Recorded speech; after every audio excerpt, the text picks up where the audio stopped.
Magandang umaga mga kaibigan, kumusta? Sana ay nasa maayos at ligtas na kalagayan saan man naruroon. Welcome pong muli sa aking YouTube channel para sa isa na namang episode. Ang ibabahagi ko sa inyo ngayon ay tungkol sa isang puno na avocado. Nagsisimula ng mamulaklak at may mga bunga na. Mahigit 1 o 2 taon na ang lumipas ay nagpatubo po ako ng mga buto ng avocado, hanggang sa tumubo, nailipat ng tanim, sa pagbibigay ng abono at marami pang mga updates. Sa kasalukuyan ay ito na po ang ilang mga tanim at malalaki na.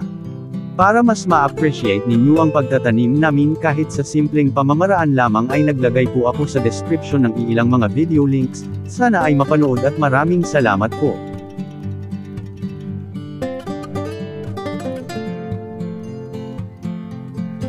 Ang mga tanim dito ay mahigit 1 taon na nang itinanim, mula rin po sila sa buto ng aking pinatubo, malalaki at lampas tao na.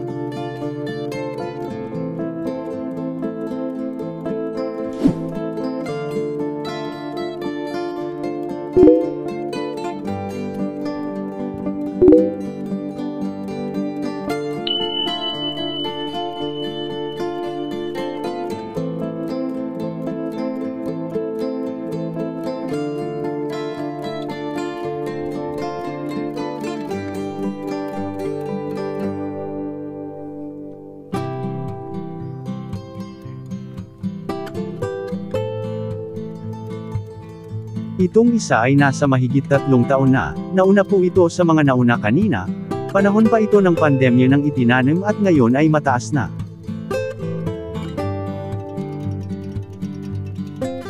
May isa pa doon pero maliit pa.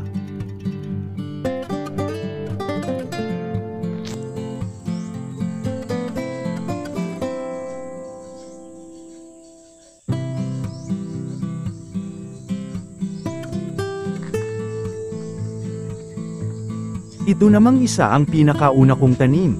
Hindi pa nagsisimula ang lockdown ng pandemya ay itinanim ko na po ito.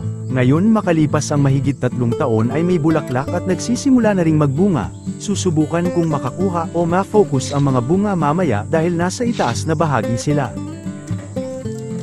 Balak sana naming putulin dahil papunta ang tubo niya sa bubong ng aming bahay. Parang umiwas kasi siya dahil may niyog at hindi nakakakuha ng sapat na sikat ng araw. Ang akala namin ay baka hindi rin siya magbunga, mabuti na lang at hinayaan na lang namin at nagputol na lang ng ilang mga sanga na makakasagabal. Nasa likod lang po ito ng aming dirty kitchen at isa din ito sa mga dahilan na putulin na lang sana, pero hinayaan na lang namin dahil hindi naman umabot ang semento sa kanya. Maliliit pa ang mga bunga, medyo aabutin pa yata kami ng buwan bago maka-harvest. Pasensya po dahil hindi ko yata ma-focus dahil hindi klaro, maliliit pa kasi at hahanap lang ako ng iba pang anggulo.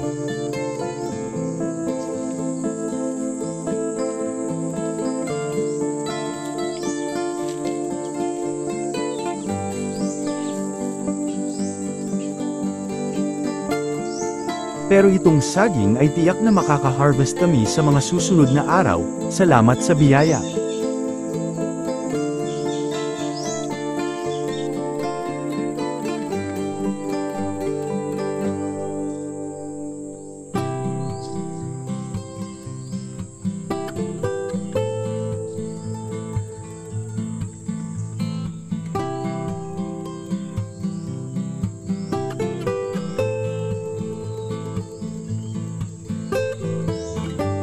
Dito tayo sa isang side kung saan ay may makikita tayong bunga. Sa taas na bahagi lang kasi sila dahil siguro nakakakuha ng sapat na sikat ng araw dahil natatabunan ng isang puno ng niyog. Masarap lang sa pakiramdam na may inaabangan tayong bunga at makakatikim na rin sa wakas. Dahil sa may kataasan ng puno at halos lahat ng bunga ay nasa itaas ay maghahanda na ng panungkit, excited na rin kami sa unang pag-harvest, sana magtuloy-tuloy ang pagbunga niya. Hanggang dito na lamang ang aking video, maraming salamat sa inyong oras sa panunood at happy farming po mga kaibigan.